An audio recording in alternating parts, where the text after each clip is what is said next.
is now a major topic worldwide. The controversy about the vote counting in the vice presidency and the election of a tough-talking Davao City mayor who has promised to eradicate crime in 6 months is making headlines even in the ASEAN region. So what do the ASEAN youth leaders think about the recent colorful Philippine elections? We have as our guest Neil Soria, founder and Secretary General of the ASEAN Youth Leaders Association, which holds a membership of 15,000 among the ASEAN youth. Welcome to the show, Neil. Okay, so first off, let's talk about the ASEAN Youth Leaders. Give me some background on that. The ASEAN Youth Leaders Association is a network of young people all across Southeast Asia. We are already been here in 9 countries and we have a membership of 15,000. So we have our main advocacy is on the ASEAN community building, and we want to interconnect or connect other regions to the ASEAN region. So you said 9 countries. Can you list all of them where you're present at? So we're already present in the Philippines, of course, in Indonesia. We have our chapters in Malaysia, in Singapore, in Lao PDR, in Myanmar. We also have in Vietnam, in Brunei, and lastly we have our chapter in Cambodia. Okay, and you are one of the founders, as we were talking earlier, behind the scenes. So let's tell our audience, our viewers, how old are you at the moment? I'm already turning. I'm 21. I'm turning 22 this coming October. And when did you found? Or you were one of the founders. So when did you found the ASEAN Youth Leaders? We founded the ASEAN Youth Leaders Association here in the Philippines on February 14, 2014, during the last day of the International Youth Leaders Summit. We're actually 30 delegates during that event, and 30 founders as well. But I'm the only Filipino left here in the Philippines who's actually running the organization. Okay, I'm in admiration.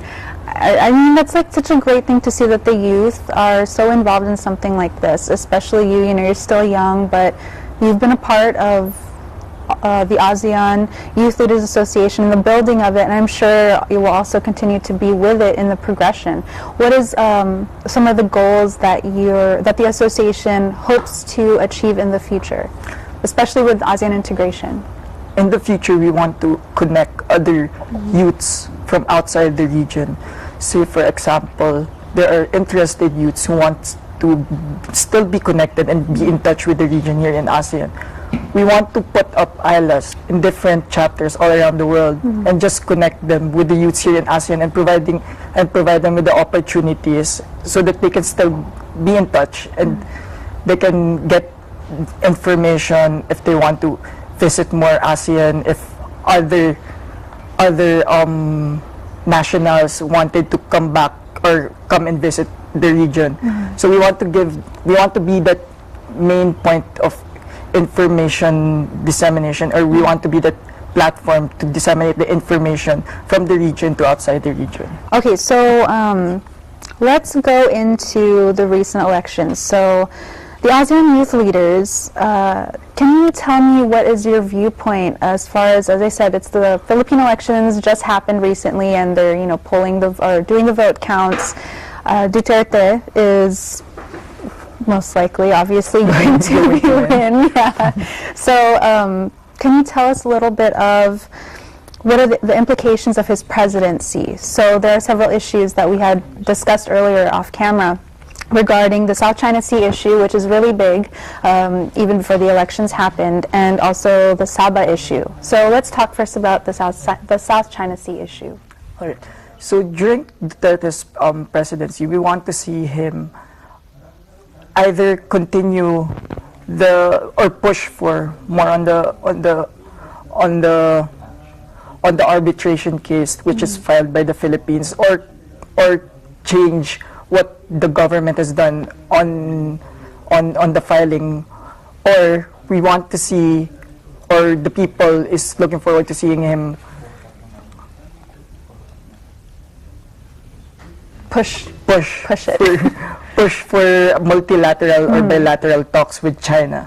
So that's what we are looking forward to during Rodrigo's presidency. Okay. And then the Sabah issue as well. What is the ASEAN Youth Leader Association's viewpoint on that? So for the Sabah issue, it's going to be really interesting to see if Mayor Duterte would put it aside. I mean, the past administration didn't talk much about the Sabah issue. During Pinoy's or Noynoy's administration, what happened was that Muslims tried to occupy, or the Sultanate of Sulu tried to occupy the Sabah territory, claiming it as under the Philippines. We want to see if Mayor Duterte would actually do something about it, have multilateral, unilateral talks with or bilateral talks with Malaysia, or will he also set it aside?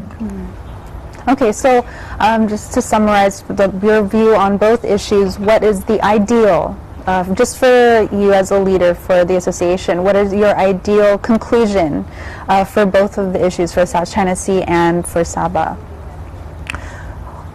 If Duterte is president, of course.